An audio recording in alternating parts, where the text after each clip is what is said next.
Wesh les BG, on se retrouve pour une nouvelle vidéo, nouveau unboxing. Aujourd'hui, on va parler de la Jordan 1 Volt. Elle est sortie le 15 janvier. D'ailleurs, pour l'histoire, cette semaine, j'ai eu pas mal de chance. J'ai cop du coup les Jordan 1 que je vais vous montrer. J'ai eu aussi les New Balance SNS et j'ai eu les Jordan 4 Starfish. Donc, dites-moi en commentaire quelle paire vous voulez pour la semaine prochaine. Soit la SNS New Balance, soit la Jordan 4 Starfish. SNS qui m'ont régalé cette semaine. Deux cops en 2 jours de suite. De toute façon, c'est tout le temps ça avec SNS. Dès que je gagne une paire dessus, dans la même semaine, j'ai une autre paire. Et après, pendant un bon moment, j'ai plus rien du tout. Donc, on va dire que c'était ma semaine de chance. Comme d'habitude, je vais vous montrer la boîte en vite fait. Je vous ferai des plans rapprochés et en fin de vidéo, des plans portés de la paire avec les différents pantalons. Boîte de Jordan 1 basique. Voilà. Hop, hop. Là, avec la taille et le nom du coloris. Une boîte de Jordan basique. On va directement passer sur la paire. Donc là, il y a plein de choses à dire sur la paire. Juste un aspect rapide. Le coloris est plutôt pas mal. Il y a juste un truc qui me dérange. Je vous en parlerai dans quelques minutes. Donc je vais vous montrer vite fait la paire. Voilà. Du coup, semelle blanc cassé et noir. Cuir blanc ici. Tout le tour. Tout ce qui est en noir, c'est du cuir aussi. Là, le derrière, on va dire en jaune paille, orange. Tout dépend des appréciations de chacun. Au-dessus, là, jaune fluo. Jaune fluo. Les lacets qui sont blanc cassé. Languette, pareil, blanc cassé. Enfin, on pourrait dire même beige. Après, je sais pas si à la caméra ça rend bien. Mais c'est du beige qui fait un peu mousse. Et l'étiquette sur la languette qui est en plastique jaune. Voilà. Donc là, d'aspect, elle ressemble à toutes les Jordan 1 qui sortent. Il y a des petits détails qui changent. Je vais comparer avec la Jordan Court Purple que j'ai reçue la semaine dernière. D'aspect, tout est pareil. Voilà. Je vous montre vite fait. Mais de plus près, ça change. Déjà, là, on a le devant en cuir et là, on a deux petites parties en cuir où on peut mettre les lacets ou pas. Là, je les ai pas mis parce que de base, c'est pas attaché dedans. Ça fait penser à le délire Off-White. Il y a ça sur la Jordan 1 Chicago. C'est pas mal, franchement, ça change. Ensuite, là, pareil, comme certaines Jordan, la Rookie of the Year ou même la Off-White, il y a ça.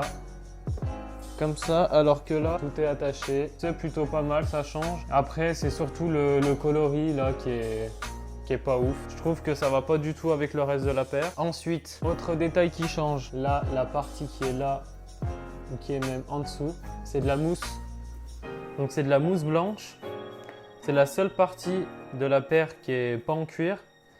Et c'est plutôt problématique, je trouve. Parce que déjà, en blanc, s'il y a un truc sale qui vient dessus, c'est mort.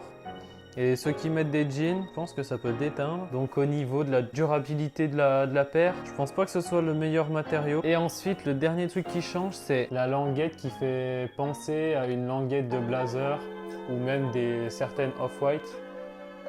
C'est de la mousse. Donc ça, pareil, c'est un délire qui est plutôt cool. Je vous montrer vite fait avec une autre languette, voilà. Normalement, c'est tout propre. L'étiquette qui est en fait en plastique, d'habitude là en cuir.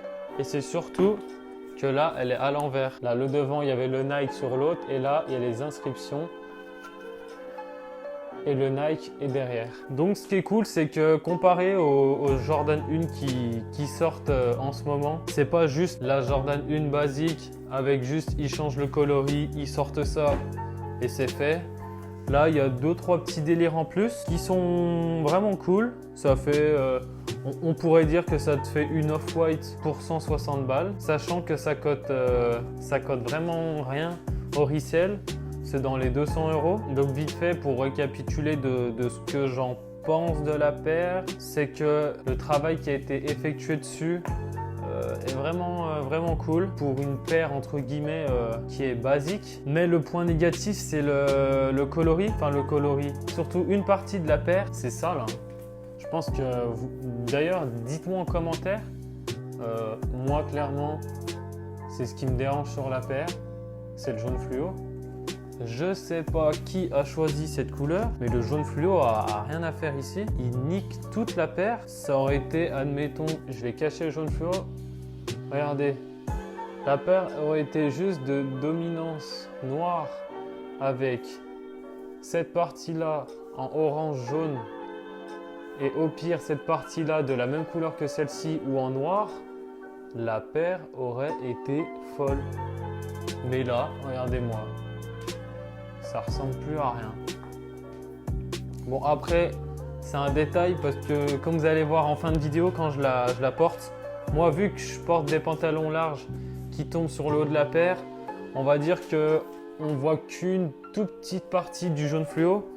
Donc on va dire que le point négatif selon comment tu portes la paire, il s'efface entre guillemets. J'ai vu sur Insta, il y a déjà des personnes qui commencent à customiser. Donc soit qui dégagent le jaune fluo et qui mettent une autre couleur, ou soit ils dégagent la partie qui est orange là et ils la mettent en jaune fluo. Donc voilà, c'est un peu tout ce que j'ai à dire sur la paire. Si tu m'as découvert à travers cette vidéo, n'hésite pas à liker, à commenter, à partager et surtout à t'abonner. Sur ce, bye!